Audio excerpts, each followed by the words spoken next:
রাজধানীর বাজারে পেঁয়াজের দাম ক্রমেই বেড়েই চলেছে। ৭ নভেম্বর প্রতি কেজি পেঁয়াজ বিক্রি হয়েছে ১১০ থেকে ১২০ টাকায়। প্রতি বছর অক্টোবর থেকে ডিসেম্বর মাসে এমন দাম বৃদ্ধির প্রেক্ষাপট থাকলেও এবার পরিস্থিতি আরও উদ্বেগজনক। এই পরিস্থিতিতে হস্তক্ষেপ করল Bangladesh trade and tariff commission.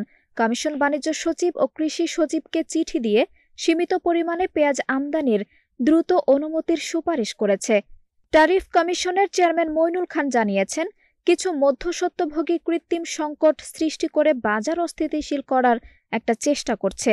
পেঁয়াজের দাম এই সময় ৯০ টাকার মধ্যে থাকার কথা, কিন্তু তা বেড়ে ১১৫ টাকার উপরে গিয়ে পৌঁছেছে। অন্যদিকে পার্শ্ববর্তী দেশে পেঁয়াজের দাম মাত্র ৩০ টাকার মতো। কমিশনের প্রতিবেদনে বলা হয়েছে, উচ্চ দামের সুবিধা কৃষক পাচ্ছেন না, বরং মধ্যস্বত্বভোগীরা নষ্ট করছে।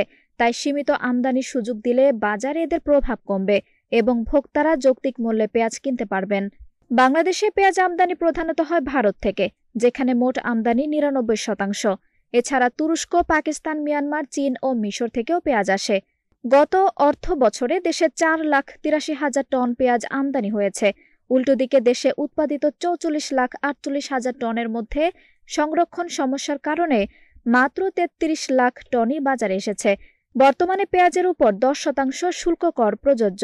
বিশেষজ্ঞরা বলছেন, দ্রুত আমদানি হলে মধ্যস্বত্বভোগীদের প্রভাব কমে বাজার স্থিতিশীল হবে এবং ভোক্তারা পাবেন স্বল্প মূল্যের পেঁয়াজ। আঞ্জুম হক আরবি, নাগরিক প্রতিদিন।